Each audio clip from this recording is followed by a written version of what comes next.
चाहिँ पढ्छौँ, अलिकति लामो हुन्छ है। अब भ्याइयो भने 3टै पढ्ने हो, नत्र भने 2टा बाइकवार्ड सर्किट पढेर अनि त्यसपछि थोरै अर्कोको लागि छोड्ने हो। आज पढ्ने भनेको चाहिँ बाइकवार्ड नेटवर्क सर्किट्स। जस्तो हामीले लास्ट क्लासमा बाइकवार्ड सर्किटको हाई पास, लो पास, ब्यान्ड पास, ब्यान्ड रिजेक्टको लागि जनरल इक्वेसन कस्तो हुन्छ भनेर पढेको थियौँ। त्यही जनरल इक्वेसनलाई अब डिफ्रेन्ट फर्ममा डिफाइन गर्नको लागि चाहिँ आज हामी 3टा टाइप्स, द्याट इज टाउ थोमस बाइकवार्ड सर्किट, त्यसपछि सालेन्की बाइकवार्ड सर्किट र मल्टिपल फिडब्याक बाइकवार्ड सर्किट, एमएफबी भन्छ यसलाई, मल्टिपल फिडब्याक सिस्टमलाई। यो 3टा सर्किटको बारेमा चाहिँ अब हामी पढ्छौँ। फर्स्टमा टाउ थोमस बाइकवार्ड सर्किटबाट सुरु गरौँ। That is the general form of second order low pass filter भनेको G plus minus G omega naught square by s square plus omega not by QS plus omega naught square. यो त general equation हो जुन हामीले last क्लासबाटै लेख्यौँ। अब यो omega नटको भ्यालु चाहिँ जनरलाइज 1 हुन्छ, जी भनेको गेन हो। अहिले मैले ओमेगा नटको भ्यालु 1, कट अफ फ्रिक्वेन्सी 1 लिएँ भनेको लो पास फिल्टरमा कट अफ फ्रिक्वेन्सी 1 लिएर जनरलाइज गर्यो भने जी ओमेगा नटको भ्यालु 1 भएपछि G by s square plus omega नटको भ्यालु 1 भएपछि 1 बाई क्युएस प्लस 1 भयो। Let us assume non inverting and inverting configuration, 2टा कन्फिगरेसन हुन्छ, हामीले लास्ट क्लासमा पनि पढ्यौँ। Non inverting configurations with normalise frequency omega not equals to 1 भयो भने ओमेगा नटको भ्यालु 1 हुँदाखेरि यतिखेर चाहिँ यो भ्यालु चाहिँ माइनसमा लेख्नुपर्छ, त्यही भएर माइनसमा लेखेको हो। भनेपछि टाउ थोमसको लागि v2 बाई v1 भनेको minus G by s square plus 1 by QS plus 1 भयो। यो चाहिँ जनरल इक्वेसन आयो वेन जनरल इक्वेसनमा ओमेगा नटको भ्यालु 1 राख्दाखेरि। यो चाहिँ हाम्रो नयाँ इक्वेसन आयो। यसलाई जी v1, यसलाई यता क्रस मल्टिप्लाई गर्दाखेरि G v1 equals to v2 s square plus 1 by QS plus 1। यो माइनस किन लेखेको हो त भन्दाखेरि नन इन्भर्टिङ केसमा यो प्लस र माइनस हुन्छ, फर्मुलामा पनि लेखेको थियो लास्ट क्लासमा। नन इन्भर्टिङ केसमा चाहिँ अब जस्तो हामीले लास्ट क्लासमा चाहिँ v2 by v1 equals to minus r2 by r1 अथवा 1 प्लस r2 बाई r1 लेखिरहेको थियौँ। यो केसमा चाहिँ माइनस मात्र कन्सिडर गरेको। अब G v1 equals to v2 s square plus 1 by QS भन्ने फर्मुला भयो, यहीबाट लेखेको। यसलाई अब के गर्ने भन्दा dividing both side by S plus 1 by क्यूले डिभाइड गर्ने भनेको यो एस स्क्वायर भयो, s square plus 1 by QS छ, यसलाई चाहिँ एस प्लस 1 बाई क्यूले डिभाइड गर्ने भनेको यति टर्मले, कन्स्टेन्ट बाहेक अरू टर्मले भन्न खोजेको है। यो यति टर्मले चाहिँ बोथ साइडमा डिभाइड गर्न खोजेको। कति आयो त भन्दाखेरि भनेपछि यहाँ चाहिँ minus G v1 by S plus 1 by Q, S plus 1 by Q, यो माथि एस कमन लियो भने v2 S plus 1 by Q, त्यसपछि प्लस 1 भयो, त्यही plus 1 divide by S plus 1 by Q, v2 ले मल्टिप्लाई गर्नु पर्यो किनभने यो v2 चाहिँ पछाडि मात्र लेखेको हो। Sorry, minus G v1 S plus 1 by Q equals to यो बाई यो गर्दाखेरि 1 plus 1 by S plus 1 by Q लेख्न सकियो, v2 भयो। त्यसपछि minus G v1 by S plus Q छ, यसलाई 1 v2 ले मल्टिप्लाई गर्दाखेरि v2 plus v2 by S plus 1 by Q भयो। अब यसलाई अलिकति हेर्दाखेरि यतापट्टि है v2, यो v2 छ, यो v2 छ नि एउटा टर्म, यो v2 लाई चाहिँ र यो अर्को v2 लाई टर्म छ भनेको यो v2 लाई यहाँ राखेर यसलाई मैले यता लगेँ भने minus G v1 by S plus 1 यो छँदैछ, यसलाई यता जाँदाखेरि चाहिँ यो माइनस भयो, minus v2 by S plus 1 by Q भयो। अब यसलाई हेर्दाखेरि मैले यहाँ सिम्प्लिफाई गरेँ, minus that is minus v2 by G v2 by भनेको यसको टर्म मात्र लेखेको है। यो यतापट्टि v2 इक्वल्स टु यो छँदैछ minus v2 minus G v1 by S plus 1 by Q, minus v2 minus G v1 by S plus 1 by Q. यसलाई मैले छुट्टा छुट्टै टर्ममा लेखेँ। जस्तो फर्स्ट टर्ममा minus v2 plus minus G v1 by S plus Q भन्ने एउटा term into minus 1 by s into minus 1 भनेर लेखेँ। अब यसरी किन लेख्नु परेको त भन्दाखेरि हामीलाई टाउ थोमस बनाउँदाखेरि यस्तो सर्किटहरू चाहिन्छ, त्यही भएर हामीले यो फर्ममा लगेको हो। यो स्ट्यान्डर्ड रुल हो। अब एउटा एक्सप्रेसन यसले दियो, एउटा ट्रान्सफर फङ्सन, अर्को ट्रान्सफर फङ्सन यसले दियो, अर्को ट्रान्सफर फङ्सन यसले दियो। हामीले पढ्ने बेलामा पनि जस्तो अब 1 बाई एससीआर भन्ने चाहिँ मैले तिमीलाई लास्ट क्लासमा पनि इन्टिग्रेटरको रूपमा देखाइरहेको थिएँ। यो भनेको माइनस 1 बाई एससीआर इक्वल भयो, सी को भ्यालु पनि 1 भयो, आर को भ्यालु पनि 1 भयो भने त माइनस 1 बाई एस मात्रै बाँकी रह्यो भनेपछि यो सर्किट जुन यो सर्किट बनाइरहेछ यो बनाएको भनेको चाहिँ यसको लागि बनाएको माइनस यस सी को भ्यालु पनि 1 आर को भ्यालु पनि 1 त्यसपछि -1 भनेको -v2/v1 भयो भने जस्तो r2 यो दुईटै भ्यालु के भयो त सेम भ्यालु भयो भनेको v2/v1 = मैले तिमीलाई लास्ट क्लासमा पनि देखाएँ इन्भर्टिङ केसमा v2/v1 भनेको चाहिँ v2/v1 = -r2/r1 हुन्छ। अब r2 र r1 को भ्यालु सेम भयो भने अथवा मैले यो जनरलाइज केस गरेर 1 बनाएँ भने यो दुईटा केसमा चाहिँ यो इक्वेसन के को लागि लेख्न पाइयो त भन्दाखेरि यसको लागि लेख्न पाइयो। अब बाँकी रह्यो यो ठुलो इक्वेसन। यहाँ हेरौँ यो v1 भनेको सोर्स v2 भनेको चाहिँ फाइनल भोल्टेज v1 र v2 चाहिँ। अब हेर त अब यस प्लस 1/q मात्रै हेरौँ पहिला सुरु मैले यो भनेको अस्ति हिजोको लास्टको टर्ममा मैले तिमीहरूलाई z2 र z1 को बारेमा कुरा गरेको थिएँ। z2/z1 = यस्तो भयो भने के भयो त -v2/-gv1 अगाडिपट्टि त v2 = छ नि त त्यही भएर यो न्युमरेटरको टर्म एउटा टर्म भयो अर्को टर्म यो z2 अर्को टर्म भयो। यस्तो भयो भने हामीले y को टर्ममा लैजाने भनेर पढिरहेको थियौँ भनेको -v2 एउटा सोर्स हो v1 अर्को सोर्स हो समथिङ भ्याक्टर g ले मल्टिप्लाई गरेको फ्याक्टरले s + 1/q भयो भने यो s + 1/q चाहिँ यो z भएको भए चाहिँ यो क्यापेसिटर हुन्थ्यो इन्डक्टर हुन्थ्यो तर हामीले y को टर्ममा लानुपर्छ भनेर लास्ट क्लासमा पनि पढेको। एकचोटि तिमीलाई म लास्ट क्लासको पनि देखाइहाल्छु है तिमीले कतै झुक्कियो कि अथवा कोही आएको थिएनौ कि है त। जस्तो यो च्याप्टर 5 मा यहाँ हेर त जस्तो यस्तो z2/z1 आयो भने -z2/z1 लाई हामीले के गर्यौं त -z2/z1 लाई y1/y2 बनाइदियौं रेसिप्रोकल लिएर अनि y1 भनेको a1 s + a0 यो a1 + a0 भनेको के हो त अब यो s भनेको क्यापेसिटर हो यो a0 भनेको रेसिस्टेन्सको भ्यालु हो। सिमिलरली यो s भनेको क्यापेसिटेन्स हो यो भनेको इन्डक्टेन्स हो। सेम प्रोसेस यहाँ पनि अहिले हामीले त्यही गरेको। यसमा हेर्दाखेरि है कता गयो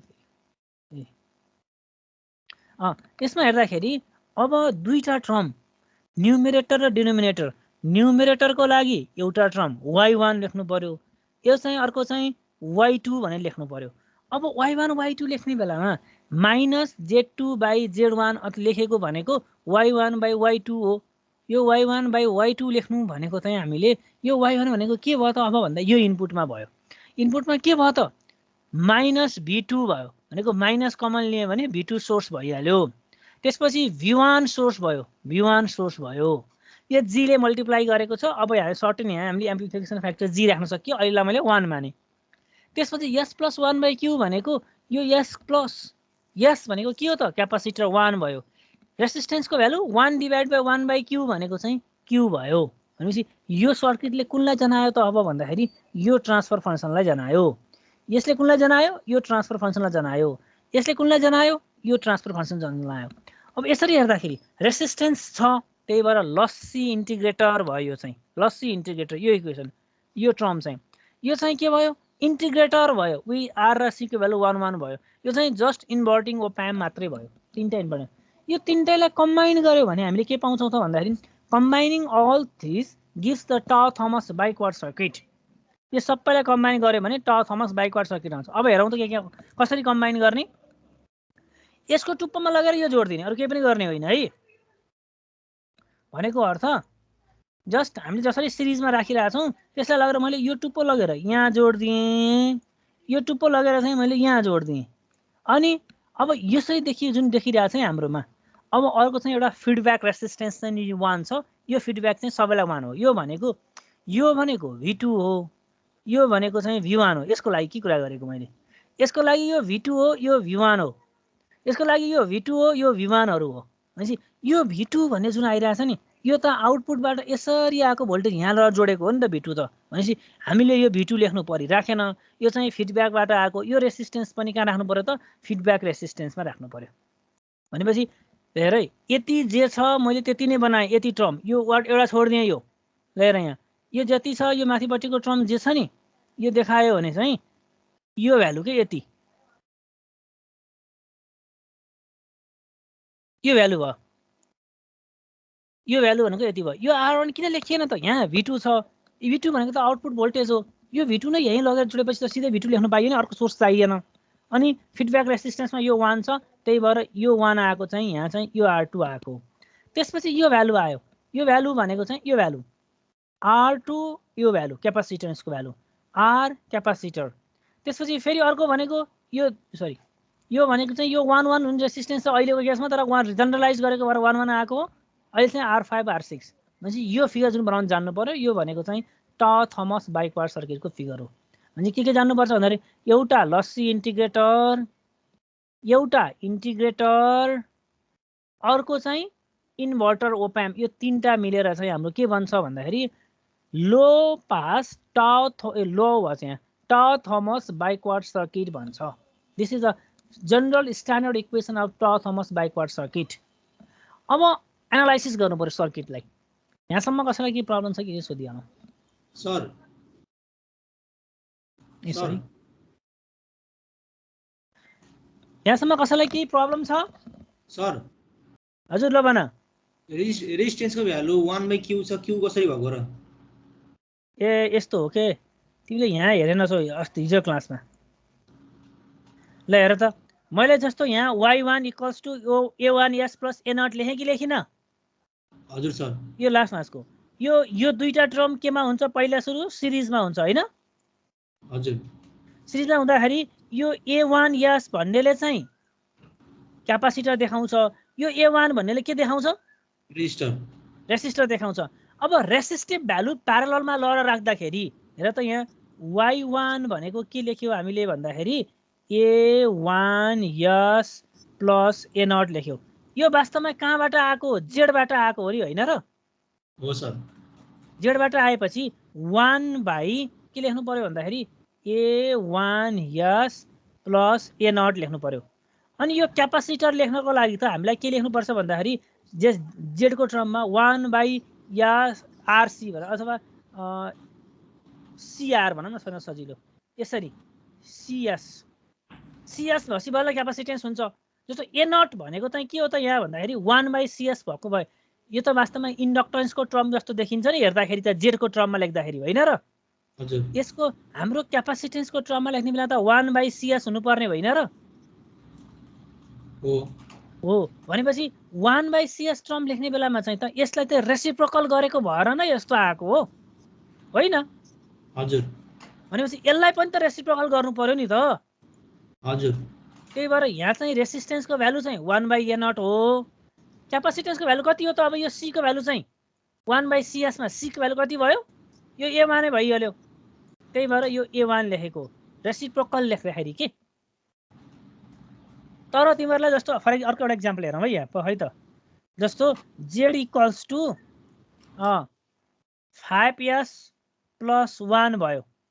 यस्तो भयो भने चाहिँ फेरि यो चाहिँ इन्डक्टरको भ्यालु 5 नै हुन्छ, रेसिस्टेन्सको भ्यालु 1 नै हुन्छ। फेरि 1/1 किन लेख्नु है यसलाई?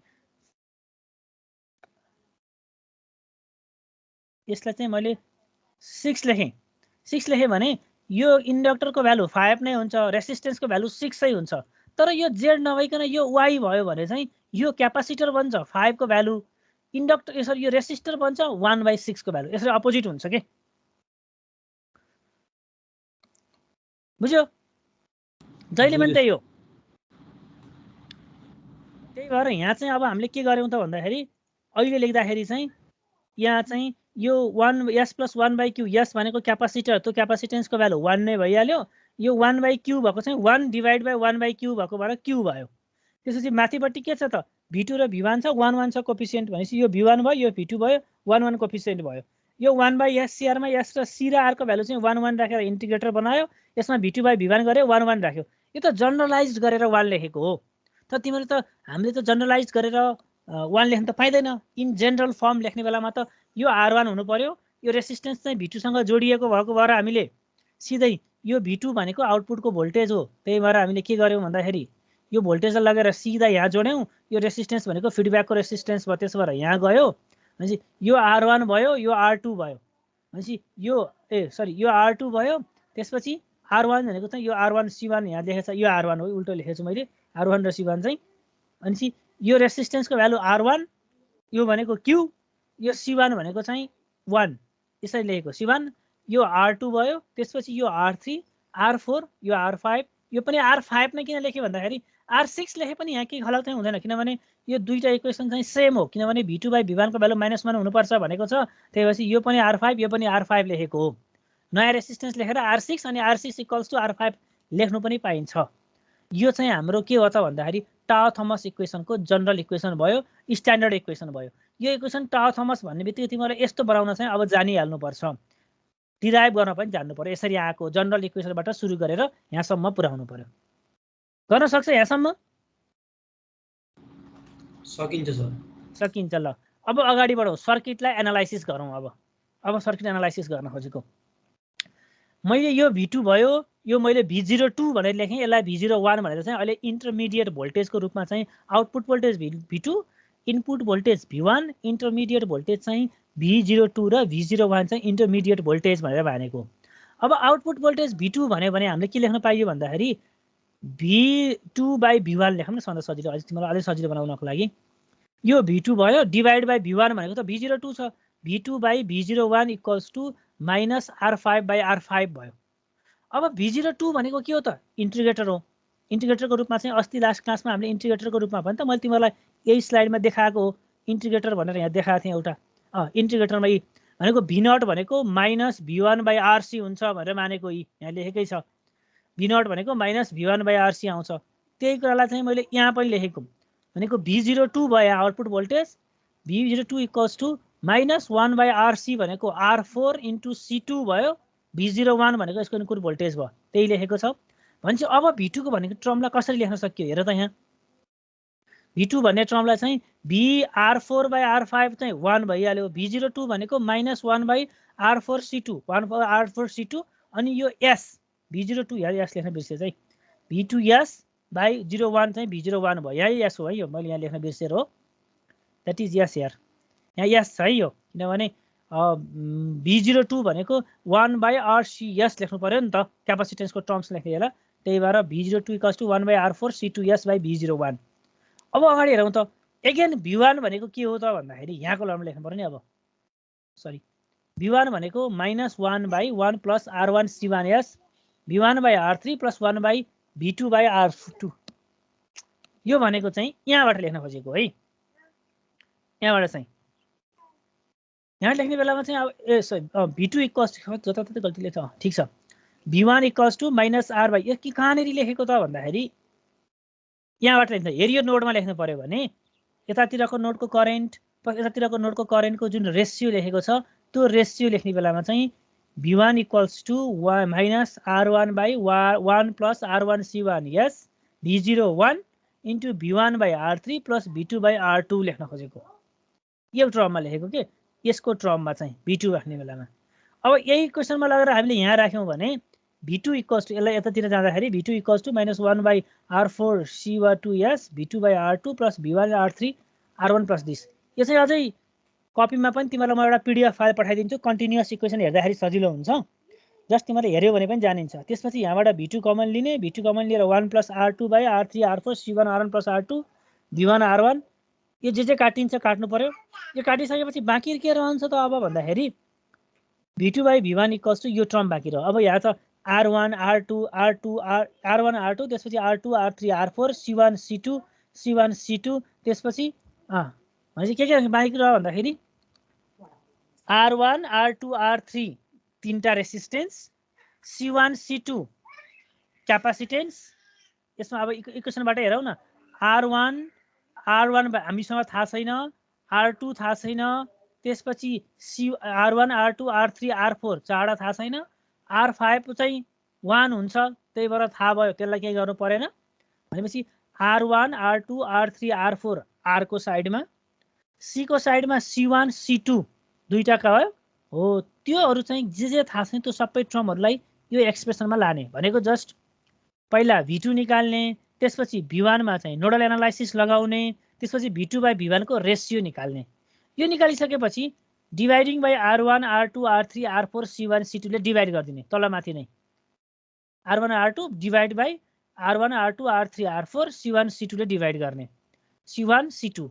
त्यसरी डिभाइड गर्दा के बाँकी रहन्छ भन्दा 1/R3 R4 C1 C2 यो बाँकी रहन्छ के भन्दाखेरि एस स्क्वायर प्लस यो एस स्क्वायर भन्ने टर्म निकाल्नलाई यति दुःख गरेको, किनभने एस स्क्वायर जुन छ नि यो एस स्क्वायरको कोफिसिएन्ट जे छ यो सबै भ्यालुले चाहिँ हामी डिभाइड गरिरहेछौँ, किनकि हाम्रो क्वाड्रेटिक इक्वेसनको स्ट्यान्डर्ड इक्वेसन भनेको एस स्क्वायर प्लस भन्ने छ।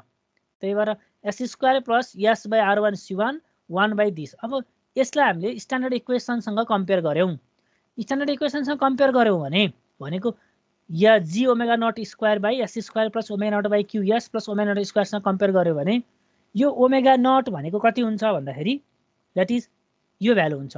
यो ओमेगा नट भनेको चाहिँ यो भ्यालु भयो। यो ओमेगा नट भनेको चाहिँ 1 by R2 R4 C1 C2 omega not by Q. अब क्यू भनेको के लेख्नु पाइयो त भन्दाखेरि ओमेगा नट बाई क्यू भनेको यो एस त छँदैछ 1 by R C1 1 by R1 C1 चाहिँ यसको भ्यालु भयो हैन, R1 C1। त्यसपछि R1 C1 भनेको R2 R3 R4 भयो, R2 R3 R4 काटियो, R1 बाई C1 छ, C2 काटियो, R1 बाई C1 ठिक छ। ओमेगा नट बाई क्यू भनेको चाहिँ 1 बाई यू भयो। यहाँबाट चाहिँ क्यू निकाल्न सकियो भनेपछि Q equals to R1 C1 omega nought निकाल्ने, R1 C1 बाई अब यहीँबाट फेरि ओमेगा नट भनेको के छ यही भ्यालु छ, लगेर यता राखिदिने यो आउँछ। अब जी भनेको जहिले पनि R2 बाई R3 हुन्छ है, यो चाहिँ जान्नु पर्यो। यो चाहिँ जी भनेको गेन हो, गेन भनेको R2 बाई R3 को रेसियो भनेको अर्थ फिगरबाट हेऱ्यो भने यो R2 बाई R3 को रेसियोलाई हामीले गेन भनेर डिफाइन गर्छौँ। Gain of op-amp backward circuit R2 by R3 फिडब्याकको रेसिस्टेन्स डिभाइड बाई इनपुट भोल्टेजको रेसिस्टेन्स, जसको रेसियो जुन छ त्यो चाहिँ के हो त that is called the gain. यहाँबाट चाहिँ R1 C1 ओमेगा नट भयो। यो अब जस्ट सर्किट बनाएर एनालाइसिस किन गर्नु जरुरी छ भन्दाखेरि हामीले यो ओमेगा नट निकाल्ने बेलामा त्यसपछि क्यू निकाल्ने बेलामा चाहिँ यो फर्मुला युज गर्नुपर्छ भनेर सिकाउन खोजेको। अब orthogonal ट्युनिङ अथवा ट्युनिङ अल्गोरिदमले के भन्छ भने R2 can be adjusted to specified value of omega not भनेको R2 लाई चाहिँ यसरी मोडिफाई युज गर्ने कि आफैले युज गर्ने, जसले गर्दाखेरि हामीलाई ओमेगा नटको भ्यालु कति चाहिएको छ त्यति निकाल्थ्यो। कट अफ फ्रिक्वेन्सी हो नि, कट अफ फ्रिक्वेन्सी जति चाहिएको छ त्यस अनुसार R2 लाई मान्ने। जस्तो R2 को भ्यालु 1000 मान्दाखेरि ओमेगा नटको भ्यालु 1000 आउँछ भने R2 को भ्यालु 1000 मान। R2 को भ्यालु 1 मान्दाखेरि चाहिँ हामीलाई चाहिएको ओमेगा नट आउँछ भने त्यही मान भनेको के। That is R2 can be adjusted to specified value of omega nought. Next R1 can be adjusted to give the specified value of Q without changing omega nought which has already been set भनेको अर्थ तिमीले omega नटलाई पहिले change गरिहाल्यौ भनेको अर्थ यो omega not निकाल्नको लागि R2 लाई पहिला फिक्स गर्यौ भने अब R1 यसरी मिलाऊ कि जसले गर्दाखेरि यो क्यू चाहिँ हामीलाई चाहिएको क्वालिटी फ्याक्टर चाहिँ क्यू आओस् तर W चाहिँ ओमेगा नट चाहिँ चेन्ज नहोस्। भनेपछि R2 पनि चेन्ज गर्न पाइँदो R1 पनि चेन्ज गर्न पाइँदो रहेछ, R2 पनि चेन्ज गर्न पाइँदो रहेछ, दुईटै चेन्ज गर्न पाइयो। फाइनली R3 निकाल्नु पर्यो। अब R1 थाहा भयो, R2 पनि त निकाल्न थाहा भयो भनेको अर्थ हामीले यसलाई पनि सपोज गर्यौं, यसलाई पनि सपोज गर्यौं। अब R4 र R के छ R3 बाँकी छ। यो R3 can be adjusted to give the desired value of G। हेर त R2 त तिमीले यहाँ मानिसक्यौ, अब R3 पनि मान, जसले गर्दाखेरि हामीलाई चाहिएको गेन पाउन सकियोस्। भनेपछि त सबै सपोजिसन रहेछ के, बुझ्यौ नि कुरा तिमीहरूले। भनेको अर्थ म W नट मिलाउनको लागि R2 फिक्स गर्छु, म Q मिलाउनको लागि R1 फिक्स गर्छु, म G मिलाउनको लागि चाहिँ R3 फिक्स गर्छु।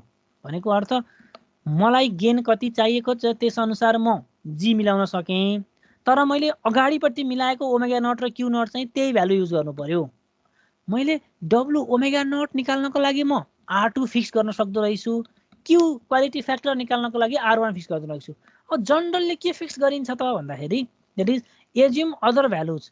अब R4 C1 र C2 त हामीले सपोज गरेनौँ नि यहाँ, भनेपछि C1 C2 इक्वल्स टु 1 फ्यारेड मान, R4 इक्वल्स टु चाहिँ 1 मान भनेर तोकिदिन्छ। भनेपछि सर्किट बनाउने बेलामा कसरी मान्नुपर्ने त छ त भन्दाखेरि मेन ध्यान दिनुपर्ने कुरा यिनै हुन्।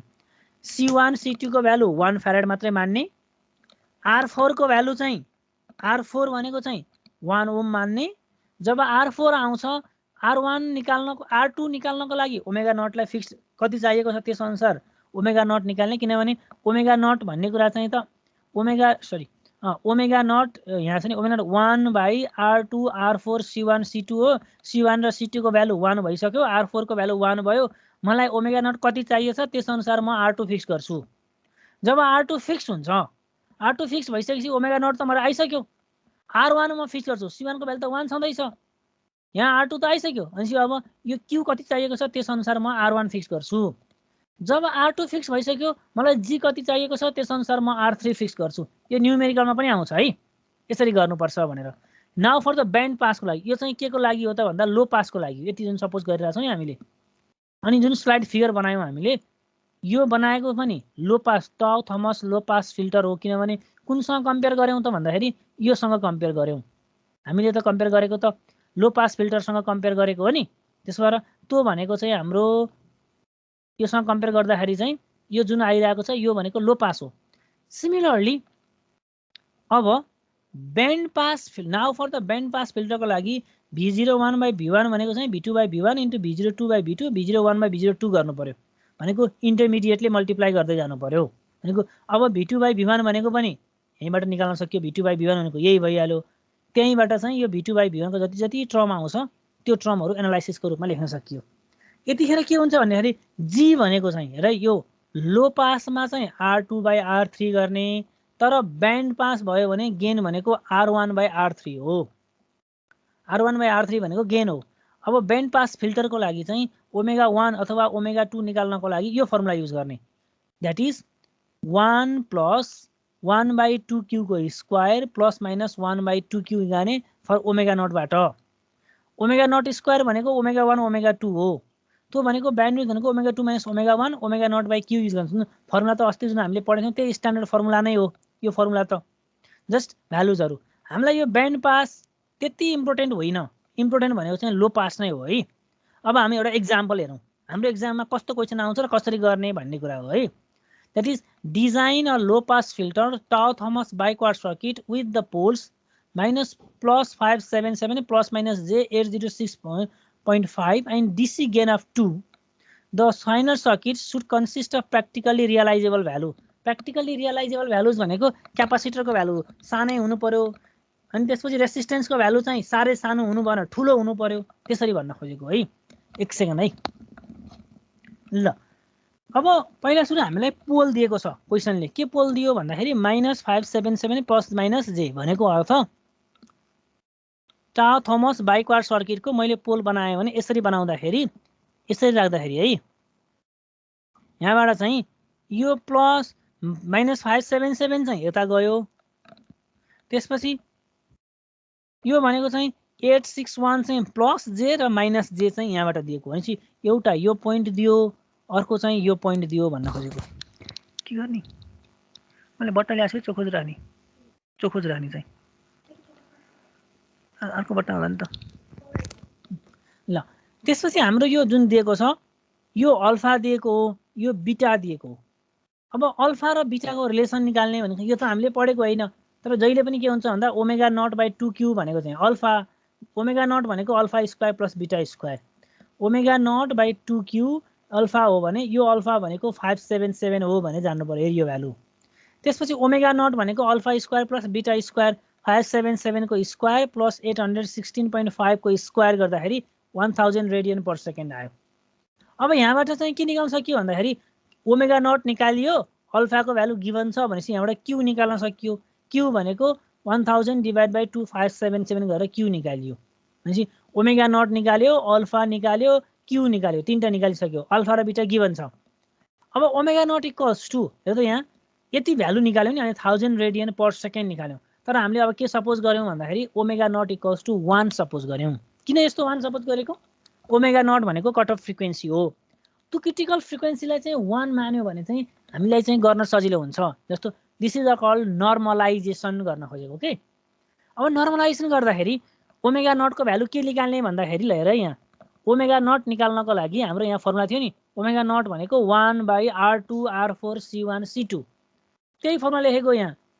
ओमेगा नट भनेको 1/√r2 r4 c1 c2 के मान्ने भने छ यहीँबाट हामीले लेखिसक्यौँ, अघि नै लेख्यौँ। द्याट इज C1 र C2 को भ्यालु 1 फ्यारेड मान, R4 को भ्यालु 1 ओम मान भनेको छ। त्यही भएर यहाँ पनि त्यही मानेको। C1 र C2 को भ्यालु चाहिँ 1 फ्यारेड, R4 को भ्यालु 1। भनेपछि यो सबै सकियो। अब R2 कति आयो त भन्दाखेरि R2 को भ्यालु पनि त 1 आयो। ओमेगा नट भ्यालु 1 भनेपछि 1/1 भनेको चाहिँ 1 नै भयो। अब Q निकाल्नु पर्यो। Q निकाल्नको लागि यहाँ र त्यहाँ अहिलेको फर्मुला Q निकाल्ने भनेको R1 square C1 by R2 R4 C2। त्यही फर्मुला युज गर यहाँ।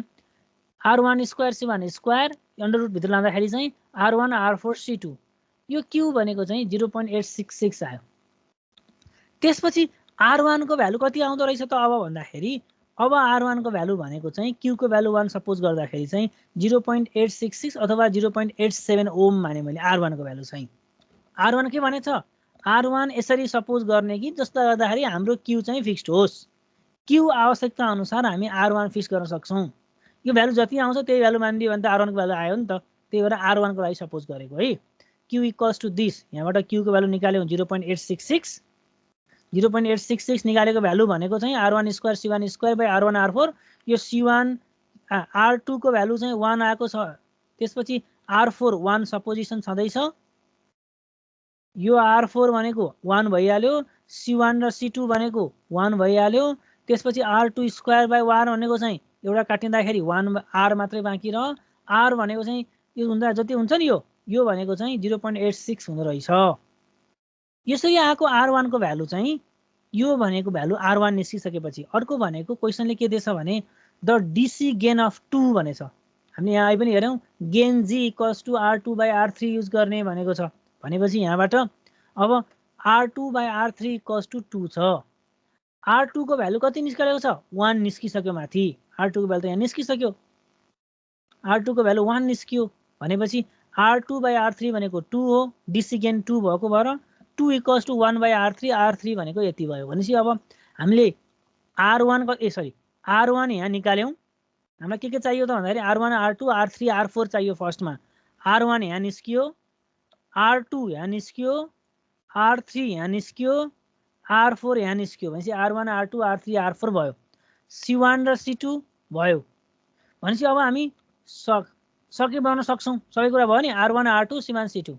अब क्वेशनले अर्को के भनेको छ भने the circuit should consist of practically realisable values भनेको छ। भनेको सर्किटमा चाहिँ प्र्याक्टिकल्ली रियलाइजेबल भ्यालुज हुनुपर्छ।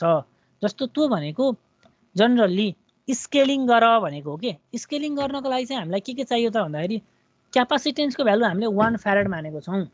1 farad capacitor is not practically possible. त्यसबाट के गर्ने दैट इज फ्रिक्वेन्सी स्केलिङ गर्ने। KF को भ्यालु 1000 लिने। फेरि जहिले पनि 1000 नै लिनुपर्छ भनेको होइन। यदि तिमीलाई जस्तो क्यापासिटेन्सको भ्यालु 100 फ्यारेड आयो एक्जाम्पलको रूपमा भने तिमीले चाहिँ 100 लाई डिभाइड बाई 100 गर्दाखेरि 10 टु द पावर 3 अथवा 10 टु द पावर -4 यस्तो आउनु पर्यो के। जसले गर्दाखेरि फ्यारेड चाहिँ मिली फ्यारेड अथवा माइक्रो फ्यारेड मातिर चाहिँ जाओस् त्यस हिसाबमा जान्नु पर्यो। भनेपछि मैले अहिले स्केलिङ फ्याक्टर कति लिएँ त भन्दाखेरि फ्रिक्वेन्सी स्केलिङ फ्याक्टर चाहिँ 1000 लिएँ। म्याग्निट्युड स्केलिङ फ्याक्टर कति लिएँ त भन्दा 10 टु द पावर 4 लिएँ। अर्को कुरा चाहिँ तिमीले बुक पढ्दाखेरि कतै कतै KF को भ्यालु 1000 चाहिँ हेरियो ओमेगा नट इक्वल्स टु हाम्रो यहाँ आएको थियो नि 1000 आएको छ नि। यही 1000 बाट चाहिँ फ्रिक्वेन्सी स्केलिङ फ्याक्टर पनि लिन सकिन्छ। भनेको मैले अहिले भर्खरै ओमेगा नट इक्वल्स टु चाहिँ आफ्नो सजिलोको लागि 1000 लाई 1 बनाएँ भने त अब त 1000 लाई 1 बनाएको त फेरि ओरिजिनल फर्ममै लैजानु पर्यो। त्यही भएर फेरि के गर्ने त भन्दा फ्रिक्वेन्सी स्केलिङ फ्याक्टर चाहिँ 1000 बनाउनु पर्यो। क्यापासिटेन्सको भ्यालु अब कति हुने भयो 1/1000 हुने भयो। अब म्याग्निट्युड स्केलिङ चाहिँ आफै सपोज गर्ने 10 टु द पावर 4 गर्दा राम्रो हुन्छ 10 टु द पावर 5 गर्दा राम्रो हुन्छ। जनरली 10 टु द पावर 3 अथवा 10 टु द पावर 4 यो दुईटा मध्ये एउटा भ्यालु चाहिँ बढी एप्रोप्रिएट हुन्छ। KM को भ्यालु 10 टु द पावर 4 भयो। अब R1 को भ्यालु कति हुने भयो त भन्दा R1 को भ्यालु हामीसँग 0.87 छ भने स्केलिङ गर्दाखेरि फ्रिक्वेन्सीको त रेसिस्टेन्समा काम हुँदैन। त्यसो भएर म्याग्निट्युड स्केलिङ मात्रै हुन्छ। म्याग्निट्युड स्केलिङ भनेको चाहिँ 1000 ले 10 टु द पावर 4 ले मल्टिप्लाई गर्दाखेरि 8.7 किलो ओम आयो। R2 को भ्यालु कति आयो 10 किलो ओम आयो। R3 को भ्यालु 5 किलो आयो। किन भन्दाखेरि R3 भनेको 0.5 छ 0.5 इन्टु 1000 10 टु द पावर 4 गर्दाखेरि 5 आयो। R2 को भ्यालु कति छ 1 ओम छ 1 ओम गर्दाखेरि 10 to the power 10 kilo ohm आयो। त्यसपछि अब R4 र R5 को भ्यालु कति छ 1 1 सपोज गरेको त्यसलाई चाहिँ हामीले 10 किलो ओम 10 किलो ओम भयो। त्यसपछि C1 र C2 क्यापासिटेन्स C भनेको त कसरी लेख्ने हामीले पढेको थियौँ भन्दाखेरि क्यापासिटरको भ्यालु C भयो भने 1/kf km लेखेको हो। अब यो च्याप्टर 2 मा पढेको थियो है kf km भनेको रेसिस्टेन्स भयो भने के गर्ने, इन्डक्टेन्स भयो भने के गर्ने, क्यापासिटेन्स भयो भने के गर्ने भनेर हामीले फ्रिक्वेन्सी स्केलिङ र म्याग्निट्युड स्केलिङ पढ्ने बेलामा च्याप्टर 2 मा पढेको छ। एकचोटि पल्टाएर हेर। त्यो च्याप्टर 2 मा पढ्ने बेलामा क्यापासिटेन्सको भ्यालु चाहिँ 1/kf km लेखेको थियो। kf भनेको फ्रिक्वेन्सी स्केलिङ, km भनेको चाहिँ म्याग्निट्युड स्केलिङ। त्यही भएर 1000 इन्टु 10⁴ गरेको भएर 0.1 माइक्रोफ्यारेड आयो। भनेपछि क्यापासिटेन्सको भ्यालु त जनरली माइक्रोफ्यारेडमा आउनु जरुरी छ। त्यही भएर चाहिँ हामीले फ्रिक्वेन्सी स्केलिङ 1000 मा लियो भने चाहिँ पुग्यो भन्न खोजेको हो। अब सर्किट त यो स्ट्यान्डर्ड सर्किट हो, त्यसमा भ्यालुज राख्ने मात्रै काम हो। R3 को भ्यालु 5 किलो ओम आयो 5 लेख्यौं। यो भ्यालु कति आयो 0.1 माइक्रोफ्यारेड आयो 0.1 माइक्रोफ्यारेड। 8.7 किलो ओम R1 को भ्यालु। R2 को भ्यालु 10 किलो ओम, त्यसपछि 0.1 माइक्रोफ्यारेड, त्यसपछि यहाँ चाहिँ 10, यहाँ पनि 10, यहाँ पनि 10। यो चाहिँ स्ट्यान्डर्ड सर्किट बनाएपछि बल्ल सकियो। एक्जाममा टाउ थमस, यो एक्जाममै आएको क्वेसन हो। That is design a low pass tau Thomas backward circuit with the poles this. अहिले तिमीलाई यस्तो दियो, अर्कोचोटि अर्को भ्यालु दियो भने त गर्न सक्छौ नि। मेन कुरा नझुक्काउनु पर्ने कुरा के हो त भन्दाखेरि यो 3-4 पोइन्ट हो। ओमेगा नट को फर्मुला के हो, त्यसपछि क्यू को फर्मुला के हो, त्यसपछि जी को फर्मुला के हो, अनि सपोजिसन C1 र C2 लाई 1 मान्ने, R4 लाई 1 मान्ने, अनि अरु भ्यालुजहरु चाहिँ निकाल्ने। त्यसरी चाहिँ निकाल्नु पर्यो। एक्जाममा चाहिँ यही क्वेसन आएको थियो, यसरी गरेर बल्ल सकियो। यसरी यहाँसम्म के कन्फ्युजन भयो कि तिमीलाई यो सर्किट बनाउने बेलामा सोचिहाल्नु पर्यो। ल है सुन त एकछिन। भनेको टाउ थमसको स्ट्यान्डर्ड सर्किट बनाउन सबैजनाले सक्यो? बुझ्यो? अब बुझ्यो बुझ्न? पहिला सुरु यो सर्किट बनाउने कुरा चाहिँ यो सर्किट बनाउन सक्यो कि सकेन? सबैजनाले सक्यो। त्यसपछि यो सर्किट बनाइसकेपछि तिमीहरूलाई भ्यालुजहरु एसाइन गर्नको लागि डिजाइन प्रोसेस गर्नु पर्यो। डिजाइन प्रोसेस गर्दाखेरि चाहिँ कसरी डिजाइन गर्ने त भन्दाखेरि अल्फा बीटा दिएको हुन्छ, क्वेशनले पोल्स र जिरोज दिएको हुन्छ। यसरी दिएको पोल्सहरुलाई चाहिँ एनालाइसिस गरेर राख्नु पर्यो। यो डीसी गेन भनेको गेनको भ्यालु हो। जहिले पनि लो पास फिल्टरमा R2/R3 भनेको गेन हुन्छ। त्यसपछि ओमेगा नट निकाल्ने, क्यू निकाल्ने, त्यसपछि क्यू निकालेपछि R1 निकाल्ने, R1 निकालेपछि R2 R3 निकाल्ने, त्यसपछि जति जति भ्यालुजहरु निकालिन्छ C1 C2 को भ्यालुजहरु निकाल्ने। त्यसपछि यसै छोड्नु पाइदैन। यहाँ आसी न्यूमेरिकल सकियो, बट वी आर यो पार्ट गरेको जुन गरिरहेछ नि, यो पार्ट गरेको भनेको चाहिँ स्केलिङ गरेको। स्केलिङ चाहिँ गर्न जरुरी छ। म्याग्निट्युड स्केलिङ र फ्रिक्वेन्सी स्केलिङ नगरिकन चाहिँ छोड्नु पाइदैन। त्यही भएर यो युज गरेको। किनभने circuit must have the practically realisable values भनेको छ। बजारमा किन्न गयो भने 1 फ्यारेडको क्यापासिटर कहिले पनि किन्न पाइँदैन। बजारमा गयो भने 1 ओमको रेसिस्टेन्स किन्न पाइँदैन। कति पाइन्छ त भन्दाखेरि 1 किलो ओमको पाइन्छ। त्यही भएपछि हामीले किलो ओमतिर लहर छोड्दिनु पर्यो के। त्यो कुरा चाहिँ जान्नु पर्यो। अनि इन्डक्टर त सर्किटमा हुँदैन, किनभने हाम्रो मेन टार्गेट भनेको इन्डक्टरलेस सर्किट बनाउने हो। किनभने बल्की नेचर हुन्छ अथवा त्यसले ब्याक ईएमएफ जेनेरेट गर्छ भने जान्नु पर्यो। त्यो भएपछि चाहिँ बल्ल सकियो। अब 4 ओपएम बाइकवार्ड सर्किट। यो त हामीले कतिवटा ओपएम बनायौं भन्दाखेरि एउटा, दुईटा, तीनटा बाइकवार्ड ओपएम बनायौं। अब तीनटा नभइकन 4वटा ओपएमले पनि बाइकवार्ड सर्किट दिन्छ। यसको लागि के गर्नुपर्छ त भन्दाखेरि थोरै मात्र चेन्ज गर्ने। एक्जाममा एकचोटि के सोधेछ भने ब्याक पेपरमा draw a circuit for the 4 op-amp biquad circuit भनेको छ। यो माथिपट्टि जति छ नि यो त्यही हो। यो तीनटालाई हामीले केही पनि छोड् छैनौं यहाँसम्म। Don't touch it. जसो त्यही राख। अहिले सर्किट हो यो। त्यसपछि अब के गर्ने? यो V2 जुन थियो यो V2 लाई लिएर गएर चाहिँ यहाँ R6 वाला रेसिस्टेन्स राख्दिने। त्यसपछि चाहिँ अब के गर्ने? यो क्यापेसिटर राख्ने। यसरी ओपएम राख्नु पर्यो। 4वटा ओपएम बनाउनु पर्यो। अनि त्यसपछि यहाँबाट लिएर आएर एउटा रेसिस्टेन्स, यहाँबाट ल्याएर अर्को रेसिस्टेन्स युज गर्नु पर्यो। यसरी गर्दाखेरि चाहिँ बल्ल 4 ओपएम बाइकवार्ड सर्किट भयो। यसरी हेर्यौ भने तिमीले यति मात्रै भयो भने चाहिँ यो हाई पासको लागि बनाइन्छ, यति मात्रै भयो भने ब्यान्ड पासको लागि बनाइन्छ, यो दुईटै भयो भने अल पासको लागि बनाइन्छ। हामीलाई कुन पास भनेर तोकेको छैन, त्यसो भएर सबै बनाएर छोड्दिने हो। यो अब हाई पास, लो पास, ब्यान्ड पास भनिराख्नु परेन। यो माथिपट्टिको लो पासको लागि हो, यति युज गर्यो भने हाई पास बन्छ, यति बढ्यो भने ब्यान्ड पास बन्छ, यो दुईटै युज गर्यो भने अल पास बन्छ। सबै युज गरेर छोडिदिने। अब V03 भनेको V01 प्लस V1 लेख्नु पर्यो, त्यसपछि V03 बाई V1 भनेको V01 by V1 plus V1 plus V1 लेखेर छोडिदिने हो।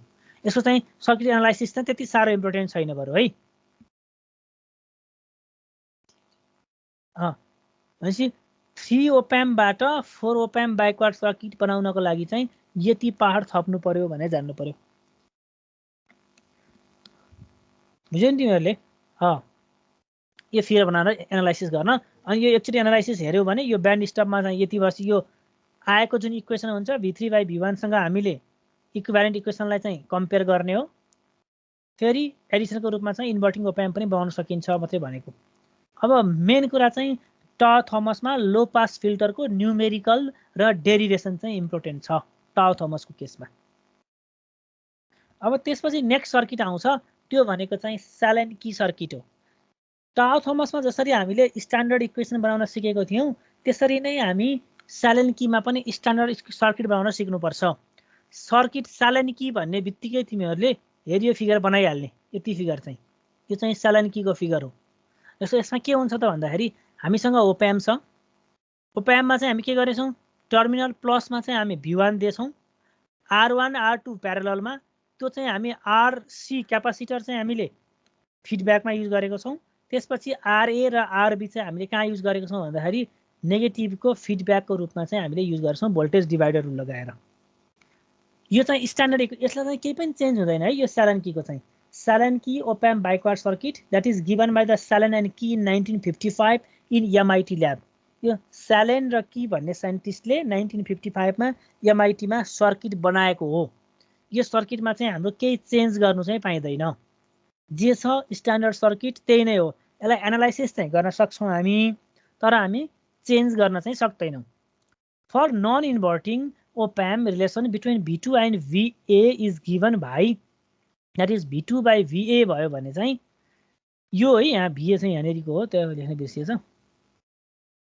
ल मैले यहाँ VA लेखेँ भने V2 by VA equals to 1 plus RV by RA लेख्न पाइयो। त्यसपछि इक्वल्स टु यो के जुन लेखिरहेको छु नि हामीले, यो के कन्स्टेन्टको भ्यालु के is the gain. V2 by V1 भनेको त अहिले मैले गेन R2 बाई R1 लेखेको थिएँ नि, त्यसरी नै लेखेको हो गेन चाहिँ। गेन इक्वल्स टु VA भनेको अब V2 बाई के को टर्ममा लेख्न सकियो। यो VA भनेको चाहिँ यसरी लेख्न सकिन्छ भनेर लेख्ने हो भनेको। अब यसरी हेर्दाखेरि खै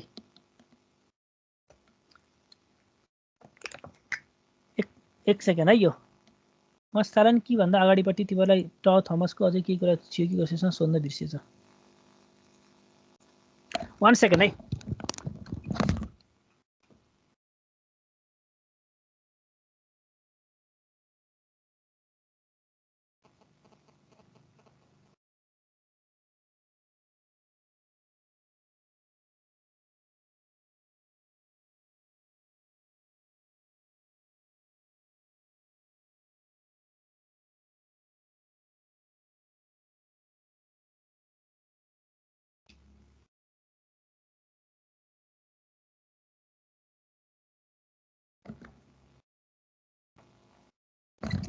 पहिला सुरु यो ट थोमसको बारेमा तिमीलाई केही सोध्नु थियो कि त्यो लो पास फिल्टरको बारेमा, यहाँ कुरा गरौँ अनि बल्ल यता जाउँला के।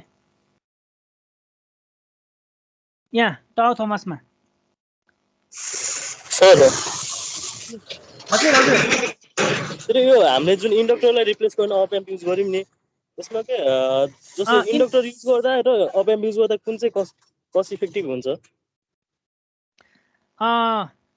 कस्ट इफेक्टिभ ओप एम्प राख्दा नै हुन्छ, किनभने सर्किट नै ठुलो बन्छ क्या। पहिला सुरु त भनेको जस्तो 1 हेनरीको इन्डक्टेन्स राख्नु पर्यो भने मलाई चाहिँ त्यो डिभाइसमा राख्नुपर्ने ठाउँ जुन हुन्छ नि, त्यो ठाउँमै धेरै लाग्छ।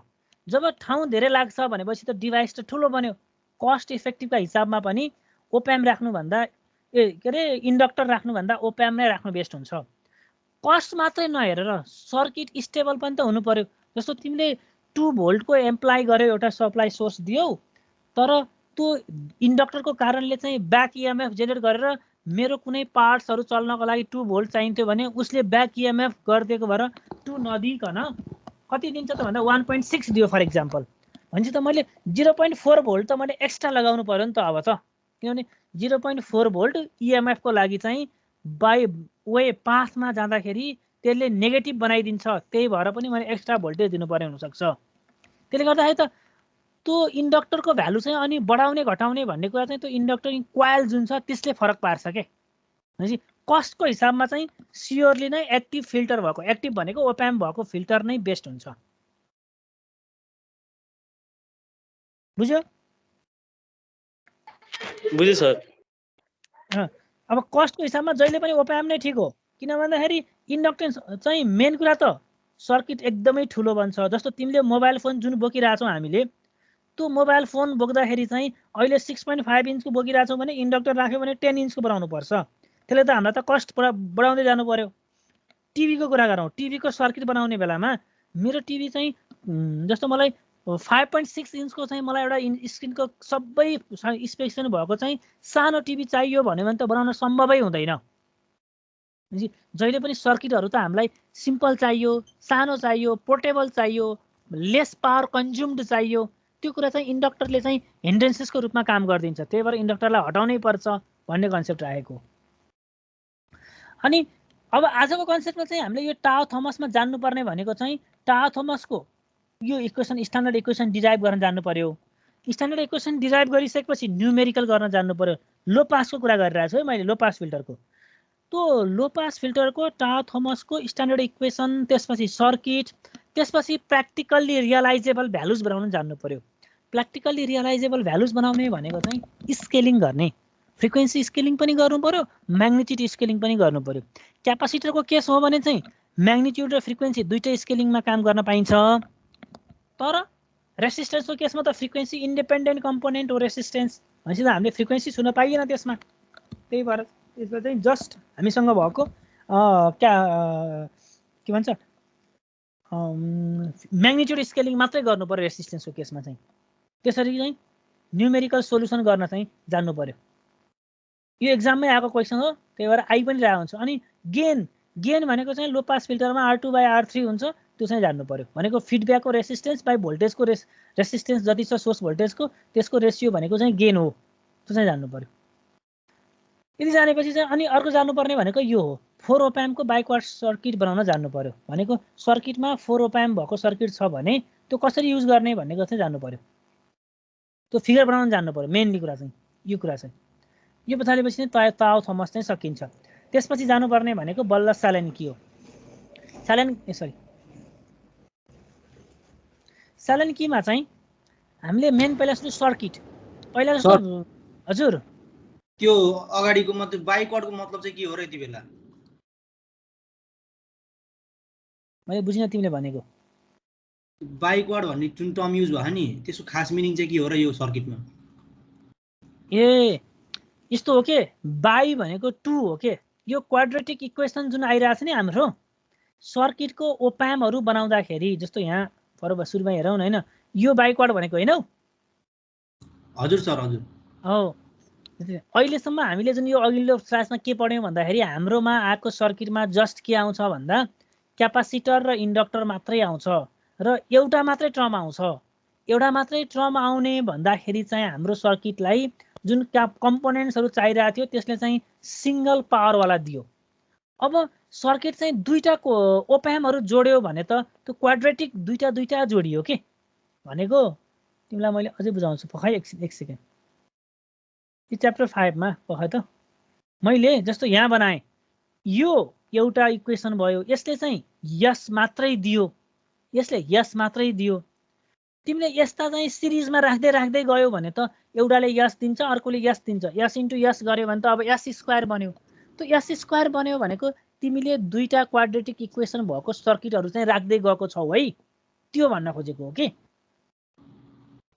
भनेको ओप्याम्पहरूबाट जुन सर्किट बनायो त्यो सर्किट चाहिँ एउटा मात्रै ओप्याम्पले बनेको छैन, देयर आर मेबी सेभरल ओप्याम्प्स। तर रिजल्ट के दिएको छ त भन्दाखेरि एस स्क्वायरवाला टर्म दिएको छ। एस स्क्वायरवाला टर्म दिएको छ भनेको क्यापासिटेन्सको भ्यालु सिरिजमा प्यारललमा आइरहेको छ, इन्डक्टरहरू हटाइरहेको छौँ हामीले। जस्तोमा एस स्क्वायर आएको त अझै कसरी आएको हो भने तिमीहरू अझै मैले राम्ररी बुझाउँदाखेरि, जस्तो यहाँ चाहिँ जस्तै आको कसरी आउँछ एस स्क्वायर भने जस्तो मेरो एउटा सर्किट जेड इक्वल्स टु एउटा इन्डक्टर भयो यस प्लस एउटा क्यापासिटर भयो 1/s यो दुईटा भयो भने अब के आयो त एस स्क्वायर प्लस 1/s आयो भनेपछि अब मैले सर्किटमा एस स्क्वायर बनाउनु पर्यो कि परेन पर्यो एस स्क्वायर बनाउने भनेको त अब कसरी बनाउने यो त सम्भव हुँदैन सम्भव हुन्छ त नि हुँदैन अनि चाहिँ के बनाउन सकिन्छ भन्दाखेरि एउटा सिरिजमा इन्डक्टर राख्ने र सिरिजमै क्यापासिटर राख्यो भने त एस स्क्वायर बन्दो रहेछ अब तर हामीले के कुरा गरिरहेछौँ भन्दाखेरि यो एस स्क्वायर चाहिँ हामीलाई बाइक्वाड्रेटिक भनेको चाहिँ बाइक्वाड भनेको यही 2 आएको भएर हो त्यही बाइक्वाड सर्किटमा अब यदि यो इन्डक्टर हटाएर चाहिँ यसको सट्टामा के राख्न पाइरहेछौँ त हामीले भन्दाखेरि कि त आरले रिप्लेस गर्नु पर्यो कि त अर्को सीले रिप्लेस गर्नु पर्यो कि त ओप्यामसँग जोडेर राख्नु पर्यो अनि बल्ल हाम्रो यो इन्डक्टर रिप्लेस हुन्छ अनि एस स्क्वायर आउँछ त्यही भएर हामीले यहाँ भन्ने बेलामै हिजोको क्लासको फर्स्टमै यो यो बाइक्वाड भनेको the term biquad was designate certain specific second order circuit configuration भन्ने पढेको थियो क्या यो तिमीले यो लास्ट क्लासमा यदि याद गर्यौ हेर त यहाँ मैले लेखेको छु the term biquad was designate certain specific second order circuit configuration भनेको सर्किटमा सेकेन्ड अर्डरको इक्वेसनलाई चाहिँ हामीले बाइक्वाड्रेटिक इक्वेसन 2 डिग्री भएको क्वाड्रेटिक इक्वेसन भन्न खोजेको हो के र बुझ्यौ त्यही भएर आएको अब त्यो बाइक्वाड सर्किट चाहिँ डिफ्रेन्ट प्रकारको हुन्छ अहिले हाम्रो केसमा चाहिँ हामी जम्मा 3टा मात्रै पढ्छौँ 3टा पढ्छौँ भनेको एउटा हामी पढ्छौँ ताउ थमस अर्को पढ्छौँ स्यालेन्की अर्को पढ्छौँ मल्टिपल फिडब्याक ताउ थमस हामीले पढिसक्यौँ अब पढ्ने भनेको स्यालेन्की हो स्यालेन्की भनेको चाहिँ एउटा ल्याबमा बसेर साइन्टिस्टहरूले डिजाइन गरेर यसको सर्किट बनायो भने क्वाड्रेटिक इक्वेसन बन्छ त्यो चाहिँ लो पास फिल्टरको लागि काम गर्छ